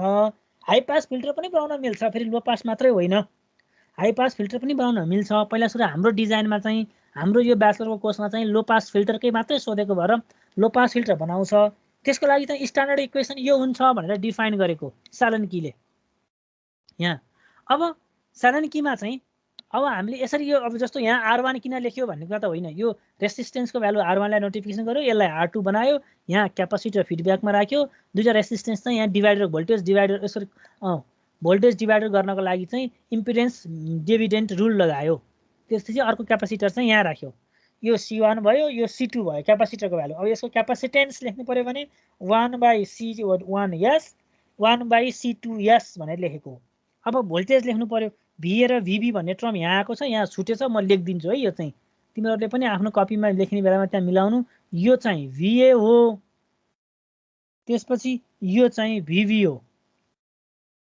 यो चाहिँ VB हो VA यो VB भयो त्यसपछि the relationship between V2 and VA दिने भनेको यो V2 बाट यहाँ VA सम्म यहाँसम्म आउने रिलेसन भनेको के हो त भन्दाखेरि V2/VA equals to 1 plus RV/RA RV/RA यो नोडको भोल्टेज भनेको त यो त भर्चुअल नोड हो यो भर्चुअल नोडसँग इक्वल लेख्नु होला V2/VA equals to 1 plus RV/RA यो कहाँबाट लेखेको त भन्दाखेरि हामीले पढेको सर्किटको जुन छ नि नन इन्भर्टिङ ओप्याम केस भन्ने जुन पढेको थियौँ त्यहीँबाट लेखेको हो V2/V1 इक्वल्स टु 1/R2/R1 भनेको यो फिडब्याकको रेसिस्टेन्स बाई यो सोर्सको रेसिस्टेन्स किनभने यो त भर्चुअल सोर्स हो त्यही भएर यहाँ चाहिँ VA भन्ने यहाँ मानेर V2/VA equals to R2/R1 R2/R1 equals to यो इक्वल्स टु के जुन लेखेको छौँ यो के भनेको चाहिँ हाम्रो गेन हो हामीलाई यो पछि काम लाग्छ अब किन यो नै लेख्नु पर्यो हामीले किन नन इन्भर्टिङ नै लिनु पर्यो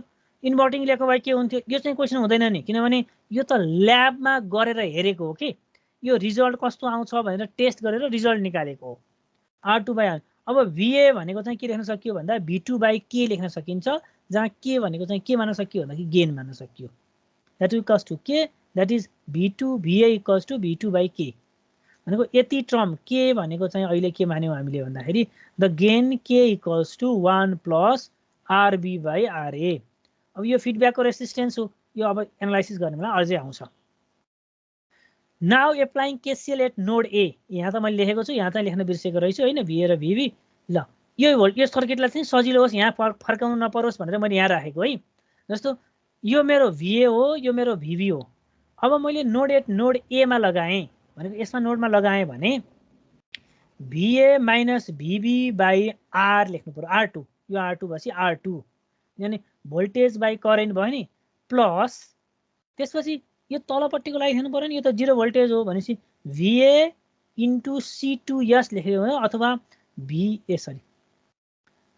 VA माइनस 0 डिभाइड बाई यसको रेसिस्टेन्सको भ्यालु लेख्नु पर्यो।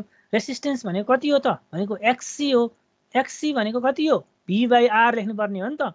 VA बाई XC भनेको 1 डिभाइड बाई C2S हो। यो त माथि गयो, त्यही भएर VA into C2S equals to 0 भएको। भनेपछि 1 बाई R2 कमन लियो भने V2 बाई K। अब अर्को टर्ममा लेख्दाखेरि चाहिँ यसको टर्ममा लेख्नु पर्यो भने R2 रेसिस्टेन्स भइहाल्यो, V2 बाई K। अब यसलाई लेख्ने बेलामा चाहिँ हाम्रो यहाँ K भनेको चाहिँ योबाट लेख्न खोजेको है। K भनेको चाहिँ 1 प्लस RB बाई RA अथवा VA भनेको V2 बाई K छ भनेर लेख्यो। VA भनेको V2 बाई K हो भनेको भएर VA भनेको V2 by K minus VB, यो 1 बाई R2 छ। VA भनेको चाहिँ के भयो त V2 बाई K भयो, C2S भयो, VB भयो, यो VB equals to V2 by K 1 plus C2S। यो चाहिँ इक्वेसन 2 माने। अब applying KCL at node B। अब यो नोडमा लगाऊ। अगाडिपट्टि भोल्टेज V1 भन्ने छ, यहाँ V1 भन्ने भोल्टेज छ, यहाँ नदेखिएको मात्रै हो। अब VB माइनस VA भनेको अर्थ यो VB minus VA by R2 plus त्यसपछि VB minus V1 by R1 plus VB minus V2 by यो के हो त C हो नि, हो C भनेको त R हो। R भनेको के हुन्छ त 1 बाई C1S हुन्छ, त्यही भएर माथि जाँदाखेरि C1S भयो। 1 by R1 plus 1 by R2 plus 1 by CS VB common लिएर minus VA by R2 minus VA by R minus this. यो त रिअरेन्ज मात्रै गरेको हो। 1 by R1 plus C VB र अब V2 को टर्म निकाल्नको लागि चाहिँ हामीले अब now eliminating term VB we get the putting the equation in 2 in 3, that is यो 2 मा लगेर यो 3 को इक्वेसन राखिदियो भने VB को भ्यालु चाहिँ जे आइरहेछ नि यहाँ भनेको 1 plus R1 by 1 by R2 plus C1S plus VB भनेको चाहिँ यो V2K by 1 plus R2 C2S minus V2 by K into R2 equals to V1 by R1 plus V2 C1S त्यहाँ लगेर राखेको। यस्तो गर्दाखेरि के आउँछ त भन्दाखेरि अब चाहिँ transfer function V2 by V1 equals to K into 1 by R1 R2 C1 C2 divide by S square plus 1 by R1 C1 plus R2 C2 minus K by R2 C2 है, यो R2 C2 S plus 1 by R2 R1 C1 C2। यो चाहिँ standard equation हो। यो standard equation केसँग बराबर भयो त भन्दाखेरि अब यो पनि हेर्ने भनेको त लो पास फिल्टरसँगै कम्पेयर गर्नु पर्यो। बाइक्वाड लो पास फिल्टर भनेको यो S square plus omega not by QS plus omega naught को स्क्वायर, यो त कन्स्टेन्ट G इन्टु K1 भन्ने छ भनेपछि comparing with H omega naught square by S square plus omega not by QS plus omega नटसँग compare गर्दाखेरि omega not भनेको यो टर्म भइहाल्यो। यो भनेको चाहिँ 1 by R2 R1 R2 C1 C2 omega not by Q भनेको 1 by R1 C1 plus 1 by R2 C2 minus K by R1 C2। यो जुन बिचको टर्महरू आउँछ त्यही टर्म लेख्नु पर्यो यहाँ। त्यसपछि H इक्वल्स टु K भयो भनेको K को भ्यालु 1 भयो, K भनेको चाहिँ यहाँ छँदैछ। त्यसपछि Q equals to omega not by Q अथवा यो गिभन बाई दिस, यो जे टर्म आउँछ यही लेख्न सकियो। स्ट्यान्डर्ड इक्वेसनसँग कम्पेयर गरेर जे आउँछ त्यही लेख्ने। अब हामीलाई त यहाँ के थाहा छैन त भन्दाखेरि एउटा R1 थाहा छैन, अर्को R2 थाहा छैन, त्यसपछि थाहा नभएको भनेको R1 R2, त्यसपछि C1 थाहा छैन, त्यसपछि C2 थाहा छैन, त्यसपछि RA थाहा छैन, त्यसपछि RB थाहा छैन। भनेपछि हामीलाई कुनै पनि टर्म थाहा छैन। अब सपोजिसन गर्ने। सपोजिसन कसरी गर्ने हेर है, यहाँ रोल अफ के हुन्छ भने रोल अफ केमा जाउँ अनि बल्ल सपोजिसन गर्ने बेलामा डिजाइन भन्ने आउँछ, त्यतिखेर जानुला। रोल अफ के भन्ने बेलामा यदि C1 को value C1 C2 R1 R2 को भ्यालु 1 भयो भने इक्वेसन 4 के बन्छ त भन्दा यो इक्वेसन 4 जुन छ यो भन्ने इक्वेसन चाहिँ इक्वेसन 4 चाहिँ C1 C2 R1 R2 भने माथिपट्टि 1 मात्रै बाँकी रहन्छ भनेको अर्थ सरी के मात्रै बाँकी रहन्छ K divide by S square plus यो 1 प्लस यो 1 माइनस यो त 1 प्लस 1 सरी S3 - K + 1 भन्ने चाहिँ स्ट्यान्डर्ड इक्वेसन बन्न जान्छ। यो बन्न गयो इक्वेसन चाहिँ कुन चाहिँको स्यालेन्कीको लो पास फिल्टरसँग कम्पेयर गर्दा र C1 C2 र R1 र R2 को भ्यालु 1 सपोज गर्दाखेरि यो भन्यो।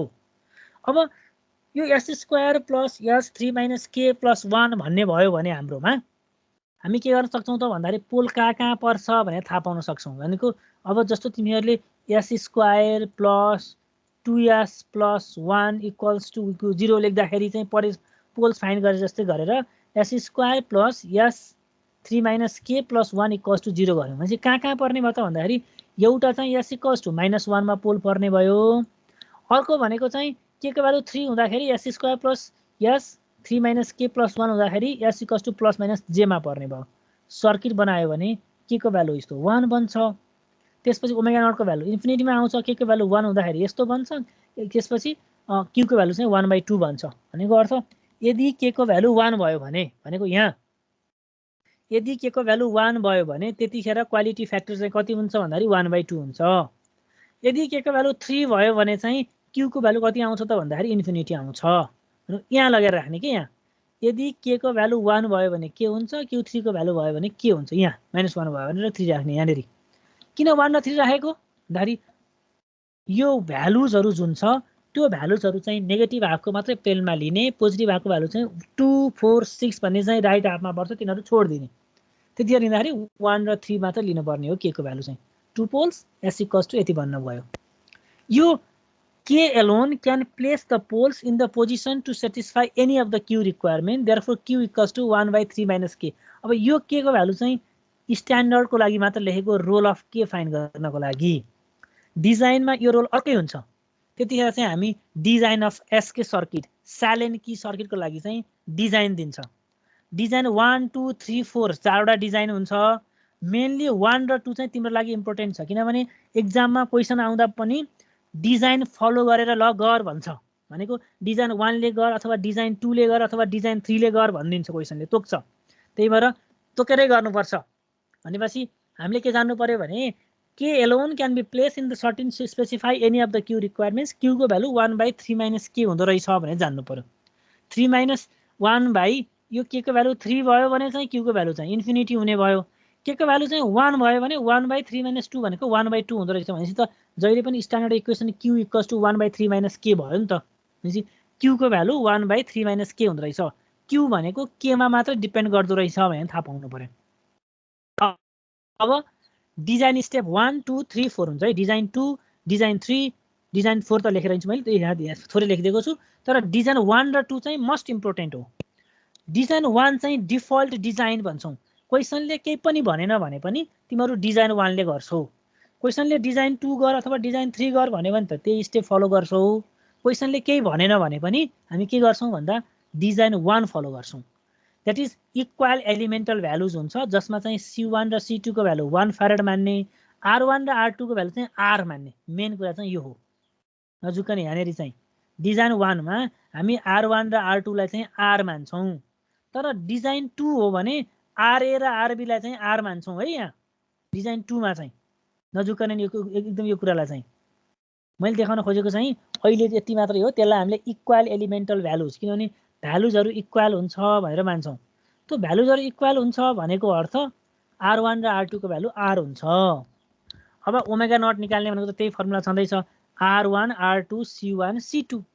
अब R1 R2 C1 C2 भनेको त 1/R बाँकी रह्यो होइन र। यहाँ त ओमेगा नट भनेको त यो 1 भइहाल्यो। R1 र R2 भनेको चाहिँ R भयो। 1/R² भनेको चाहिँ R बाँकी रह्यो भनेपछि ओमेगा नट = R भयो। अब के भनेको त यहाँबाट लेखेको छ Q = 1 - 3 - K भनेको छ। यहाँबाट सिधै K भनेको 3 - 1/Q लेख्न सकियो। 3 भनेको 1 - Q लेख्न सकियो। त्यही भएर 3 K = 1 - 3Q। Q कहाँबाट निकाल्ने त अब यहाँबाट निकाल्ने। 1/R1 R2 C1 C2। R1 R2 को भ्यालु R भयो। C1 C2 को भ्यालु 1 भयो भनेपछि 1/R को अन्डर रुट भनेको 1/R बाँकी रह्यो। त्यसपछि 1/R1 C1 R1 C1 यो चाहिँ 1/R + 1/R + 1 - K निकाल्नु पर्यो यहाँ। अब K को भ्यालु कति युज गर्ने त भन्दा K को भ्यालु 1 मान्ने, किनभने डिजाइन स्टेपमा K को भ्यालु 1 मानेर काम गर। K - 1 युज गर्दाखेरि यो टर्म हटाउँछ, यो मात्रै बाँकी रहन्छ। The advantage of this design is simple, एउटा सिम्पल छ। Value of elements are easy to match, भनेको अब म्याच गर्न सजिलो हुन्छ। RA को भ्यालु 1 मान्ने, R2 को भ्यालु चाहिँ 2 माइनस 1/q मान्ने, एरियो पनि जान्नुपर्छ। भनेपछि के निकालेपछि चाहिँ हामी 3 माइनस 1/q गर्छौँ। RB निकाल्नको लागि 2 माइनस 1/q गर्छौँ। q निकाल्नको लागि चाहिँ हामी यो फर्मुला युज गर्छौँ। अहिले न्युमेरिकल पनि आउँछ है, आउन चाहिँ अहिले मैले सिम्पल के गर्ने भनेर जानेको भन्दाखेरि यो पहिला C1 र C2 लाई 1 मान्ने, R1 र R2 लाई R मान्ने, ओमेगा नट निकाल्ने फर्मुला स्ट्यान्डर्ड फर्मुला छँदैछ, q निकाल्ने पनि स्ट्यान्डर्ड फर्मुला छ। ओमेगा नट भनेको चाहिँ यहाँ राख्दाखेरि 1/r आउँछ, k को भ्यालु चाहिँ 3 माइनस 1/q आउँछ, जे आउँछ त्यही राख्ने। त्यसपछि मान्ने भनेको RA को भ्यालु चाहिँ 1 मानौँ, RB को भ्यालु चाहिँ 2 माइनस 1/q मानौँ। अल्सो टेक R1 र R2, R1 प्लस R2, यो R1 र R2 सिरिजमा जोड्दाखेरि RB र RA चाहिँ प्यारललमा हुनुपर्छ फर अल डिजाइन। यो डिजाइन 1 होस्, 2 होस्, 3 होस्, सबैको लागि R1 plus R2 must be equal to RA parallel RB। यो किन गरेको भन्दाखेरि गेन एडजस्टमेन्टको लागि गरेको हो। जस्तो यो फिगरमा हेऱ्यौ भने यहाँबाट यो R1 प्लस R2 गर्दाखेरि RA प्यारलल RB चाहिँ इक्वल इम्पिडेन्स भ्यालुज हुनुपर्छ भनेर डिफाइन गरेको हो। यो सबैको लागि गरेको है, यो चाहिँ फेरि for all design, not for one only. To minimise offset, यो किन गर्न जरुरी छ भन्दा मिनिमाइज अफसेट मिनिमाइज गर्न, किनभने हामीले लास्ट क्लासमा पनि पढ्यौँ एउटा गेन एडजस्टमेन्ट गर्ने भनेको चाहिँ कि त गेन घटाउने कि त बढाउने गर्नको लागि चाहिँ प्यारललमा राखिन्छ अफसेट मिलाउनको लागि। अब डिजाइन 2 मा थोरै फरक छ। यहाँ C1 C2 equals to 1 farad, R1 R2 equals to R छ भने यहाँ चाहिँ C1 र C2 को भ्यालु चाहिँ 1 नै मान्ने, तर RA र RB को भ्यालु चाहिँ R मान्ने। हेर है यहाँनिर चाहिँ नजुक्कने नि, यता R1 र R2 लाई R मानेको भएर इक्वल टर्मिनेसन लेखेको हो, यसमा चाहिँ RA र RB लाई चाहिँ R मान्ने, अनि k को भ्यालु चाहिँ 2 सपोज गरिदिने। जहिले पनि यहाँ चाहिँ k को भ्यालु 2 हुन्छ, यता k को भ्यालु त के हुन्थ्यो 3 माइनस 1/q, q मा डिपेन्ड गर्थ्यो। भनेको k को भ्यालु q मा डिपेन्डेन्ट थियो। के को लागि? डिजाइन 1 मा q k भन्ने कुरा कहाँ डिपेन्ड गर्थ्यो भन्दाखेरि 1/q सँग डिपेन्ड गर्थ्यो। तर डिजाइन 2 मा चाहिँ जहिले पनि k को भ्यालु फिक्स्ड हुन्छ र त्यो 2 हुन्छ। अब स्ट्यान्डर्ड इक्वेसनसँग ओमेगा नट स्क्वायर भनेको के भयो त? यहाँ ओमेगा नट भनेको 1/r1 r2 C1 C2 हो। ओमेगा नट स्क्वायर चाहिँ √2 गएपछि r1 r2 भयो, त्यही युज गरेको r2। अब ओमेगा नट बाई q गर्यो भने चाहिँ that is 1/r1 plus 1/r2 plus 1 minus 2। किन 2 लेखेको त? यहाँ 1 माइनस k हो नि फर्मुलामा, त्यो k को भ्यालु कति भयो त? अहिले 2 भयो, त्यही भएर 1 माइनस 2 भनेर लेखिदिएको सिधै। अनि ओमेगा नट बाई q भनेको 1/r भयो, यो दुईटा काटिन्छ माइनस 1/r2, 1/r मात्रै बाँकी रह्यो। r1 भनेको चाहिँ q/w1 भनेको अर्थ k को भ्यालु चाहिँ डिजाइन 2 मा 2 सपोज गर्ने, डिजाइन 1 मा कति k को भ्यालु चाहिँ माइनस 1/3 सपोज गर्ने। र यो चाहिँ फेरि स्टुडेन्टहरु झुकिन्छ। डिजाइन 1 मा k को भ्यालु 3 माइनस 1/q, डिजाइन 2 मा k को भ्यालु सिधै 2। फर्मुला एउटै हो q निकाल्ने, यो ओमेगा नट निकाल्ने, यो भनेको स्ट्यान्डर्ड योसँग कम्पेयर गरेको त हो। त्योसँग कम्पेयर गर्दाखेरि चाहिँ यहाँ चाहिँ ओमेगा नट बाई q भनेको कति आउँछ? 1/r1 आउँछ। r1 भनेको q बाई ओमेगा नट लेख्न पाइयो। Gain is 2, this k is 2। जहिले पनि RC मा चाहिँ गेन 2 हुन्छ, त्यही भएर gain is 2। Amplifier design is better but to values of r1 and r2 may disparate, therefore r1/r2 equals to q square गर्नु पर्यो। r1/r2 equals to q square गरिसकेपछि फेरि यो चाहिँ लगाउनु पर्यो नि, r1 plus r2 is equal to RA parallel RB। यो त अल डिजाइनको लागि हो, यो यसमा पनि भ्यालिड हुन्छ। त्यसपछि डिजाइन 3 मा चाहिँ this is called a moderate design. यो मोडरेट डिजाइन भइसकेपछि k को भ्यालु 1 मान्नु पर्यो। हेर त के फरक पर्यो? यतातिर फर्स्टमा डिजाइन 1 मा k को भ्यालु 3 माइनस 1/q, डिजाइन 2 मा चाहिँ k को भ्यालु 2, डिजाइन 3 मा चाहिँ k को भ्यालु 1। अनि यतातिर चाहिँ डिजाइन 1 र 2 मा चाहिँ C1 र C2 को भ्यालु 1 फ्याराड, तर डिजाइन 3 मा पुगिसकेपछि C1 र C2 को भ्यालु चाहिँ निकाल्नु पर्यो। R1 र R2 को भ्यालु चाहिँ 1 ओम मान्नु पर्यो।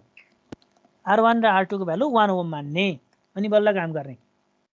अनि C1 भनेको 2q by omega not, C2 भनेको 1/2q omega naught. Simple voltage follower but capacitance the disparate therefore C1/C2 भनेको 4Q² यहाँ के थियो R1/R2 भनेको Q² थियो डिजाइन 2 मा भने यसमा चाहिँ C1/C2 भनेको 4Q² सँग कम्पेयर गर्नु पर्यो it is what only sets the resistor but also makes the gain sensitive since no resistor is used in the feedback part of the circuit this requires C1 को value R/ω0 C2 को value 2/ω0 यहीँबाट लेख्न सकियो त यही value लेख्न खोजेको भनेपछि C1 C2 R1 R2 निकाल्ने R1 र R2 को भ्यालु चाहिँ 1 मान्नु पर्यो त्यसपछि RA र RB को भ्यालु चाहिँ निकाल्नु पर्यो कसरी निकाल्ने त फेरि RA र RB त्यो त सबै डिजाइनको लागि R1 + R2 parallel RA RB formula छँदैछ यो चाहिँ त डिजाइन 2 मा पनि फलो गर्नु पर्यो डिजाइन 3 मा पनि फलो गर्नु पर्यो तिमीहरूले यो डिजाइन 1 2 र 3 चाहिँ घोक्नै पर्छ के आयो भने के गर्ने भनेर चाहिँ जस्ट घोकिहाल्नु पर्छ है अब एक्जाममा कस्तो क्वेशन आउँछ एउटा हेरौँ है हामी अब गेन एडजस्टमेन्ट हेरौँ अनि त्यहाँ हेरौँ न बरु गेन एडजस्टमेन्ट अब त लास्ट क्लासमा पनि पढेको हो decrease or increase gain compensation is done in the initial stage because of the noise level rise भनेको गेन भन्ने कुरा लास्टमा सर्किट फाइनलाइज भइसकेपछि बल्ल हेरिन्छ जस्तो गेन तिमीले 1/3 लेख्यौ भने यतातिर चाहिँ 3 ले मल्टिप्लाई गर्नु पर्यो यतातिर 0.2 गर्यो भने यतातिर 2 ले मल्टिप्लाई गर्नु पर्यो भनेको अर्थ हामीले लास्ट क्लासमा पनि त हेर्यौ नि जस्तो तिमीहरूले रेसिस्टेन्स चेन्ज गरेथ्यौ रेसिस्टेन्सलाई प्यारललमा राख्यौ क्यापासिटेन्स राखेथ्यौ क्यापासिटेन्स पनि प्यारललमा राखेथ्यौ हो त्यही गते गर्न खोजेको अब स्यालेन कीमा गेन एडजस्टमेन्ट गर्नको लागि RX र RY दुईटा यस्तो नेटवर्क छ भने RY म्यु भ्यालु लिएर RY/RX + RY लेख्न सकियो भनेको सो लास्ट क्लासमा Z भन्ने सम्झ त तिमीहरू Z भन्नेलाई हामीले Z1 + Z2 भन्ने बनाइरहेको थियौ नि सेम बनाएको यहाँ पनि भनेको अर्थ रेसिस्टेन्स R1 हुन्थ्यो स्यालेन कीमा यो रेसिस्टेन्स यो रेसिस्टेन्स R1 भन्ने हुन्थ्यो यो R1 लाई के गरेँ त भन्दाखेरि मैले अब भोल्टेज डिभाइड गर्नको लागि इम्पिडेन्स डिभाइडर रुल लगाएँ भनेपछि यो R1 भन्ने रेसिस्टेन्स जुन छ त्यसलाई चाहिँ RX र RY बनाइदिएँ के अब RX भनेको R1/μ हो RY भनेको R1/1 - μ हो यो फर्मुला जान्नु पर्यो सिमिलरली अब हामीले यतातिर होइन यो RA र RB लाई ज्ञान गर्नु छ गेन इन्हान्समेन्ट गर्नु छ भने दैट इज यो RA र RB लाई चाहिँ हामीले अर्को RX र RY थप्छौं RX र RY चाहिँ थप्दाखेरि चाहिँ के हुन्छ त भन्दा μ = RY/RX + RY बन्न जान्छ जुन हामीले च्याप्टर 5 मा गेन इन्हान्समेन्ट एउटा चाहिँ गेन लोअरिङ एउटा इन्क्रिजिङ एउटा भनेर पढेथ्यौ नि त्यही रुल हो यहाँ पनि सेम प्रोसेस फलो गरिरहेछौँ है प्यारललमा RX + RY लाई लेखिरहेछौँ यहाँ अब त्यसपछि चाहिँ अब हेयर R1 R2 = R हुन्छ C1 C2 को भ्यालु C हुन्छ त्यसपछि TS को भ्यालु K/R² हुन्छ यो चाहिँ फर्मुला गर्ने बेलामा आउँछ एउटा हेरौँ अब क्वेशन यस्तो आउँछ एक्जाममा design of 4th order Butterworth low pass filter using the cascaded of 2 Sallen key backward using design 1 and design 2 for the frequency of 1 kHz and the use of 0.1 farad capacitor. एउटा स्टुडेन्टसँग गफ गर्दै यहाँ कुरा गर्नु पर्यो है ए दिनेश सिंह धामी के छ ठीक छ सर ठिकै छ हेरिरहेछौ नि तिमीले हेरिरहेछु सर ल अब तिमीले एकछिन हेरेको एकछिन यहाँ मसँग गफ गर्दै गर्दै तिमीले यहाँ हेर्नु पर्यो पहिला यो कति अर्डरको बटरवर्थ फिल्टर दिएको छ हामीलाई क्वेशनले 4th order को इक्वेसन 4th order को बटरवर्थ इक्वेसन यही हो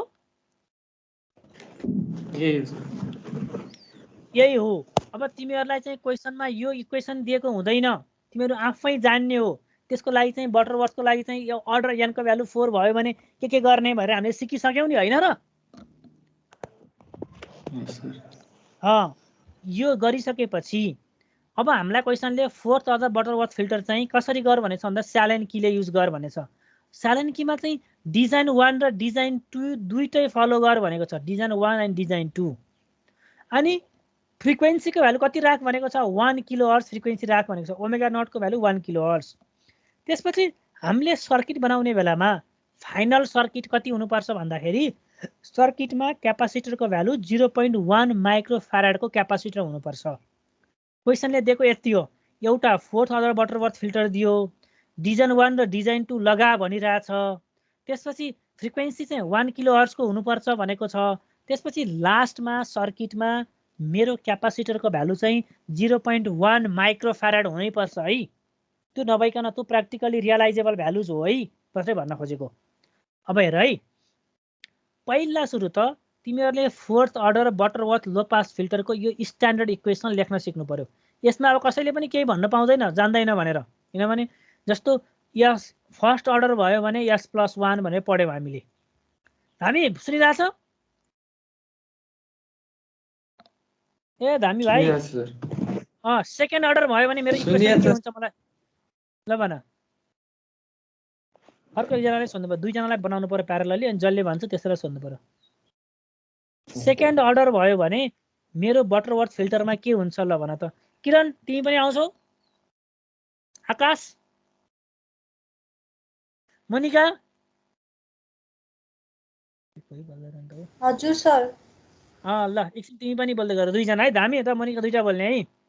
ल जस्तो मलाई अहिले फोर्थ अर्डर भन्यो, फर इक्जाम्पल फर्स्ट अर्डर भयो भने मेरो ट्रान्सफर फङ्सनको इक्वेसन के हुन्छ? 1/S+1 हुन्छ होइन?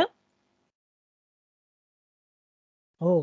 त्यसपछि सेकेन्ड अर्डर भयो भने के हुन्छ मोनिका? S² + 2 cos psi। साईको भ्यालु कति हुन्छ मलाई भनिदिनु पर्यो। 2 cos psi S + 1 कति हुन्छ साईको भ्यालु ल भन।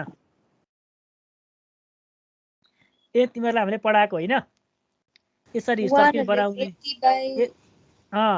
त्यसपछि n को भ्यालु इभन भयो, इभन भयो भने 180/n गर्ने। 180/n भनेको कति भयो हाम्रो n को केसमा चाहिँ अहिले? 90 भन। 180/2 90 भयो। 90 cos 90 को भ्यालु कति हो? 0। cos 90 को भ्यालु 0 भयो भनेपछि 2 cos 0 भयो यहाँ? हजुर। होइन होइन, एउटा हेर त यहाँ cos को भ्यालु यसले चाहिँ कतिवटा साई दिन्छ? दुईटा दिन्छ नि। एउटा भनेको अर्थ एउटा S + 2 cos psi को भ्यालु लेख्ने बेलामा यसले कति एङ्गलसँग बनाउँछ भनेर डिफाइन गर्नु पर्यो। डिफाइन गर्दाखेरि एउटा चाहिँ यहीँ एउटा पर्छ S² + 2 मा चाहिँ, भनेको अर्थ एउटा चाहिँ यहाँ पर्यो, एउटा चाहिँ यहाँ पर्यो, S² + 2 भयो भने। यो पढेको बिर्सियो र?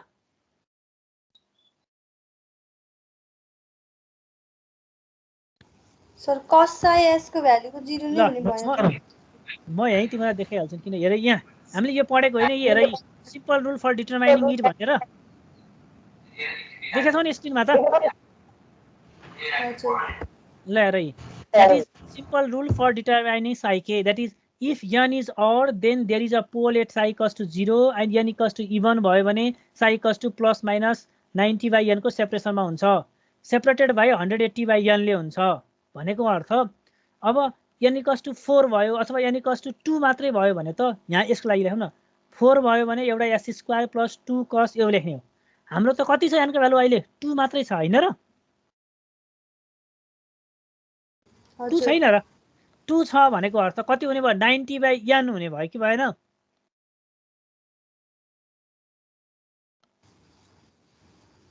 ±90/n लेख्नु परेन? द्याट इज हेर नि, n इज अड भयो भने 0 मा, and if n is even then the poles are at psi equals to 90/n भयो कि भएन? भयो। अब 90/n भनेको कति हो? 245 डिग्री होइन? 45 डिग्री हो। ल हेर त, अब म 45 डिग्रीको लागि एउटा गरेर देखाउँछु तिमीहरूलाई। अब 45 डिग्री छ भने S² को टर्मको लागि S² भनेको चाहिँ 1/, भनेपछि त 1/(S² + 2 cos कति हुने भयो? 2 cos 45 भयो प्लस 1 भयो। यति भयो कि भएन? cos 45 को भ्यालु कति हो? 1/√2। 1/√2 अनि 2 ले मल्टिप्लाई गर्दाखेरि चाहिँ √2 भयो होइन? हजुर। भनेको 2 भनेको त √2 * √2 भनेको 2 हो, अनि एउटा 2 काटियो भनेपछि बाँकी रह्यो √2 मात्रै बाँकी रह्यो नि। भनेपछि कस्तो भयो त भन्दा 1/S² + √2S + 1 भयो कि भएन? एउटा भएको हो? भयो सर। ल जस्तो यहाँ तिमीहरू यसमा म अझै तिमीहरू यहीँ पनि त देखाउन सक्छु नि जस्तो हामीले यहाँ बटरवर्थको लागि यसको भ्यालु 2 भयो भने ल हेर न यहीँ देखाउ न यसको भ्यालु 1 भयो त्यसपछि यसको भ्यालु 2 भयो s square plus 4 s equals to plus minus 1 यसको भ्यालु 4 भयो भने s प्लस 1 भयो यसको भ्यालु माइनस 1 भयो भने त्यसपछि हेर नि s square plus root 2 plus 1 भएको होइन यी बुझ्यो हजुर सर ल अब यही क्वेसनमा हाम्रो क्वेसनले के भनेको छ भन्दाखेरि 4th डिग्री भनेको छ 4 वटा डिग्रीको लागि अब हामी गरौँ न n को भ्यालु अड भयो कि इभन भयो स्टार्ट भयो हाम्रो त सुरु भइसक्यो हजुर सरले स्टार्ट गरिसक्नु भयो सर अघि नै देखियो ल ल ल उसो भए म यहीँ छोड्छु तिमीहरू यो नेक्स्ट क्लास आउँदाखेरि यो सालेन की हेरेर आऊ है त मजाले है ल नेक्स्ट क्लासमा चाहिँ यो सालेन की र एमएफबी